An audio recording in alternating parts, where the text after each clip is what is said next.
So yeah, sup big weekenders, this is going to be one of my first videos in this European series. Covering one of my favourite European countries, slap bang right in the middle of Western Europe, Belgium. Belgium really has like three notable cities. We're talking Antwerp, Bruges and of course Brussels. Antwerp, many people don't know but actually recognise from the style of Snatch. It's actually home to 80% of the world's diamond trade. Again, thank you Snatch. And then you've got in Bruges, Bruges is the name of the town. In Bruges is the name of the film with Colin Farrell. So yeah, either way, Bruges is a pretty beautiful little town. It's just one of Europe's best preserved cities and it's definitely worth checking out because of all the Flemish architecture it has there. And then finally you've got Brussels, which is, everyone knows, is the capital of Europe.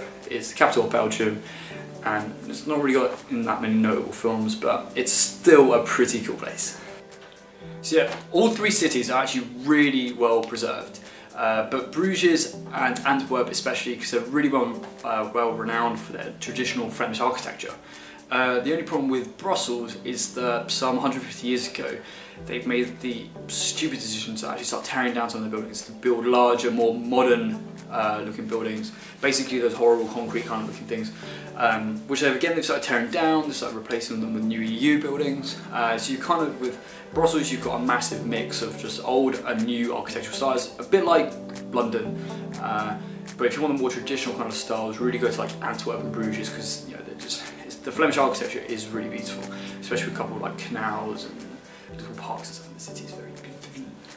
So yeah, Brussels is truly seen as like the melting pot of European culture. There's a high number of migrants from the rest of Europe, and a lot of people actually commute from the neighbouring countries such as like France, Germany and the Netherlands to actually go work in Brussels. So it's got a high mix of melting pot of people from all over Europe.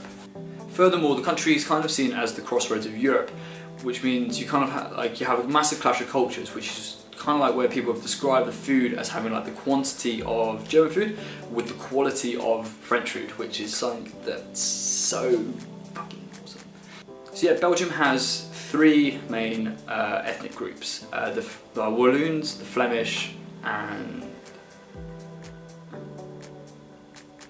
Germanic speakers. Basically they speak either local dialect versions of Dutch, French or German, but as with everywhere else in Western Europe, everyone speaks English, so don't worry. Now in terms of the budget that you're going to need, Belgium's actually fairly expensive, which you can probably imagine being one of the European capitals.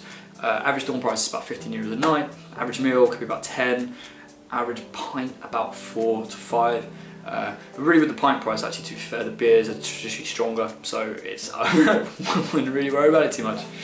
I mean, obviously you can save money by eating in the hostel, but then you wouldn't be able to get the authentic experience of Belgium's food, which honestly you'd be seriously missing out on if you just ate in the hostels. That'd be boring.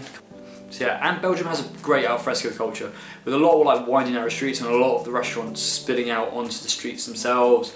It's a really nice atmosphere to be in, and as I said before, because it's quite a bit of a culture clash, you kind of get, the cuisine really does reflect the fact that it's German quantities of food with French quality. Honestly, you're in for a real treat if you do decide to eat out. However, for me personally, what really stood out in Belgium was the beers. Massive beer fan. And for me, going to the Café Delirium in Brussels, which if you're going to Brussels, 100% check it out because it has stocks over 2,000 different types of beer. 2,000 different types of beer that are just like, I was like a child in a sweet store, like I just didn't want to leave. Basically got kicked out. So yeah, and this is actually a very good important point as well. Actually watch out for the beers in Belgium because unlike English beers that are actually quite strong, these are like a good 4 or 5 percentage points stronger than what we used to drink in England. And if you're American, these are about 8 times stronger than what you're probably used to drinking over there. So if you're honestly, just be careful with the with how much you're drinking, how quickly, because it will hit you pretty quick. So yeah, and the main types of beers to really check out whilst you're in Belgium there's 3 main types I would really recommend. So the wheat beers, the iambic beers, and the golden ales. Now wheat beers are probably the most recognisable, You probably recognise them as such brands like Hogarden. They serve it in England and across Europe, and it's becoming pretty popular. It kind of has quite a distinctive look to it. It kind of looks a little bit like off lager. It's like quite cloudy. But don't worry, that's actually just the protein in the haze is actually what gives a lot of its taste. And don't worry, it's not off. It's just not supposed to. It's supposed to look like that. And to be fair, they're genuinely one of my favourite beers now. Beers, not so much a fan of. These are very love-hate. They're basically quite sour beers. They're made using hops that are then distilled for about 3 to 5 years in oak barrels, and then infused with fruits. So they can be quite sour, but then mixed with the fruits, they can have a sweet, sour, bitter taste. To be honest, I was not a fan, but some people are, and it's quite love or hate. It's quite like Marmite. So, but they're quite unique to Belgium, so they're definitely worth checking out. And finally, so yeah, if you love lager but you hate stouts and ales, and you want to try something new in a foreign country, I would really recommend just sticking with the golden ales. These are made actually using a lot of lager hops, so you've got the tastes will be quite similar, but have a bit more of an edge to it, a bit more interesting, and yeah, you can't go away and just drink Heineken, I'd say, come on. So yeah, and beyond these three, there's a host of beers and different types of beers and different infusions and stuff like that you can get your hands on in Belgium. I could talk for days about them, but I won't. If you are interested, however, click on this video down here. If not, next section.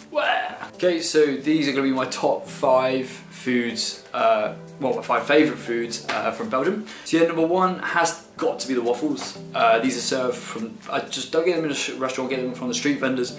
They're so good, and they come with massive toppings. They're pretty big, honestly they'll fill you up massively. And really hit that sugar craving if you're trying to get one. Number 2 is definitely you've got to try out the chocolate. The actual chocolate is actually regulated by law in Belgium. It has been since like 1884, which is why Belgium is just really well renowned for its chocolate.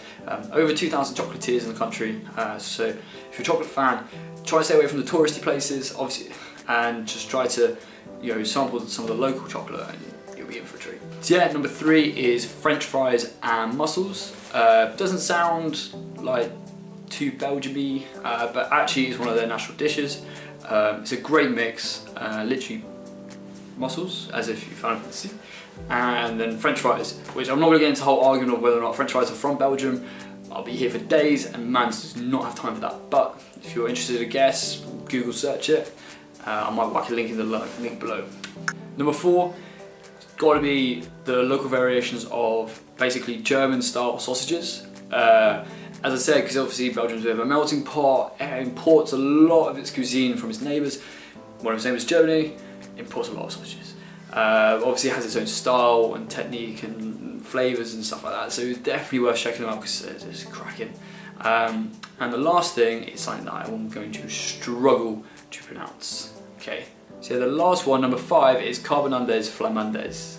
I definitely said that wrong. I'm really sorry. Really sorry if I've insulted anyone. It's essentially beef bourguignon, but replace the red wine with beer. I know, calm down. Seriously. So yeah, like I said before, the food comes in the quantity of German food with the quality of French food, and combine that with like a great alfresco culture and top-notch beer. Like, to be honest, it's just eating out in Belgium is actually just such a great experience, and it's almost worth making the trip forward because it's fucking awesome. Okay, so next up, so moving away from the food and the beer, I could talk about those for days. What else is there really to do in Belgium? Well, to be honest, in the city centres, beyond the Parliament buildings and the comic strip museums, not a great deal. As Brussels is the home of the EU. It hosts a lot of the Parliament buildings, which if you can book far enough in advance, you can get a tour around.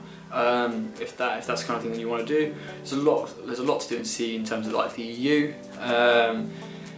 but beyond that, most of the great things to do in Belgium aren't really in the city centre. In terms of surfing, your options are pretty limited. There's only 60 kilometres of coast, and a lot of the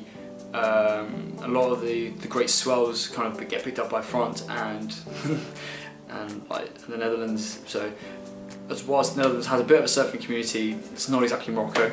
However, there are a couple of skydiving schools, and skydiving is obviously incredible wherever you do in the world. So that's definitely worth checking out. But one of the coolest things really I think in Belgium is there's an event every year called the Red Man Caveman. It's a full-blown triathlon set underground in the cave systems. So that's kayaking, running, cycling, all through underground caves. There's even a zip line to get through between like a couple of the events. It's a pretty cool event. So if you're in for it, go for it. However, for me, there is one event that really stands out above all the great food, even better than all the great beer, and that is Tomorrowland. If you haven't heard of it, honestly, you need to check out the after party videos.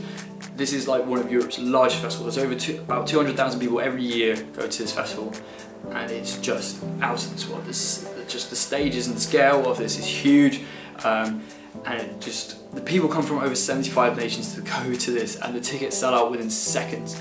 It's honestly, it's worth just coming to that festival and then just, you know, after you finish at the festival, go relax in Brussels for a couple of days, have some great food, and then go home, because honestly. So yeah, I actually really enjoyed Belgium. I think it's a great little country. It's really quaint, with a really incredible relaxed atmosphere. It's really chilled, especially when you come from like bigger, busier cities in Western Europe like Paris, Amsterdam and London. It's quite a refreshing change. There's no problems communicating, and yeah, it's just, the food's incredible, and I'd highly recommend it. I also really recommend Tomorrowland. That's one of the things I'm yet to go, so you never know. If you book one of these trips, I may end up there with you. So yeah, if you are interested in finding out any more information about Bruges, Brussels, or maybe somewhere a bit more off the beaten track, click here. And yeah, follow through and have a look at some more information. But if you're interested in maybe watching another one of my videos, click here. I'm not going to tell you which one it's going to be, but I guess you're going to have to click it to find out.